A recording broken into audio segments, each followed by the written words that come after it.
बातमी नाशिकमधून आहे। नाशकात हरित नाशिक मोहिमेची सुरुवात झाली आहे। पहिल्या टप्प्यामध्ये 1000 झाडांची लागवड होणार आहे। मंत्री गिरीश महाजनांच्या उपस्थितीमध्ये वृक्षारोपण पार पडेल।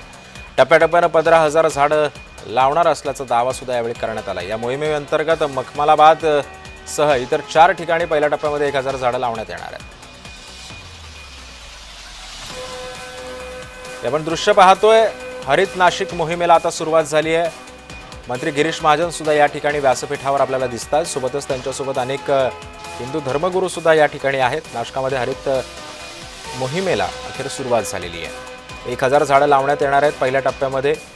थोड्याच वेळात या कार्यक्रमाला आता सुरुवात होईल। मंत्री गिरीश महाजन हे आपल्याला दिसतात व्यासपीठावर। हरित नाशिक मोहिमेला आता अखेर खऱ्या अर्थानं सुरुवात झाली। तपोवनाचा मुद्दा गाजलेला होता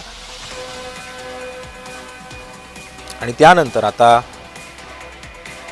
या मोहिमेला सुरुवात होते। या संदर्भात अधिक माहिती देतात आमचे प्रतिनिधी किरण कोटूर सध्या आपल्या सोबत आहेत। किरण, लागवडीचा एक भव्य कार्यक्रम सुरू झालेला आहे। किरण, माझा आवाज येतो आपल्यापर्यंत?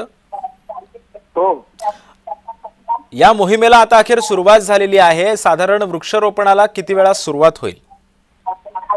खरं तर मागच्या काही दिवसांपासून नाशिकमध्ये नवीन झाडांची लागवड होणार या संदर्भात चर्चा सुरू होती। मागच्या 2-3 दिवसांपासून खास ही जी झाडं आहेत ते आंध्रच्या राजमुंद्री येथून नाशिकमध्ये दाखल होत आहेत। वेगवेगळ्या कंटेनर मधून आतापर्यंत 1000 झाडं जे आहेत ते नाशिकमध्ये दाखल झालेलं आहेत। आताच काही वेळापूर्वी कुंभमेळा मंत्री गिरीश महाजन आणि वेगवेगळ्या आखाड्यांचे साधू महंत हे कार्यक्रमस्थळी दाखल झालेले आहेत। नाशिकच्या मखमालाबाद या गावाच्या इथे एक महापालिकेची मोकळी जागा आहे आणि या जागेमध्ये आता हे पहिल्या टप्प्यामध्ये 1000 वृक्षांची लागवड केली जाणार आहे आणि टप्प्याटप्प्याने नाशिक शहरातील वेगवेगळ्या भागामध्ये 15000 झाडांची लागवड ही केली जाणार आहे। मागच्या काही दिवसांपासून साधूग्राम तयार करण्यासाठी तपोवन येथील काही झाडं तोडू अशा पद्धतीची भूमिका किंवा जो निर्णय आहे तो प्रशासनाने घेतल्यानंतर तपोवन येथील झाडं तोडू नका या मुद्द्यावरती गेल्या जवळपास 1 महिन्यापासून आंदोलन हे सुरू आहे आणि त्याच आंदोलनानंतर नाशिकमध्ये नवीन झाडांची लागवड केली जाईल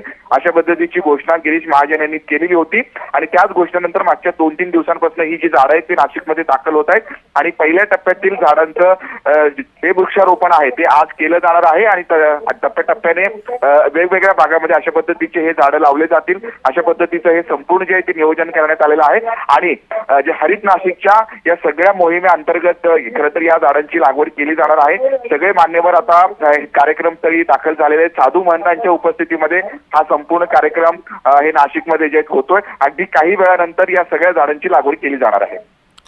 पण किरण, या सगळ्यामध्ये आता जो तपोवनाचा मुद्दा गेल्या काही दिवसांपासून चांगलाच गाजलेला होता, या तपोवनाच्या मुद्द्यावरती कुठेतरी चादर टाकण्याचा प्रयत्न केला जातोय या मोहिमेअंतर्गत? याआधीच खरं तर तपोवनातील जो मुद्दा आहे तो मुद्दा सगळं आम्ही खरं तर या संदर्भात निर्णय नंतर घेऊ अशा पद्धतीची माहिती गिरीश महाजन यांनी दिली होती।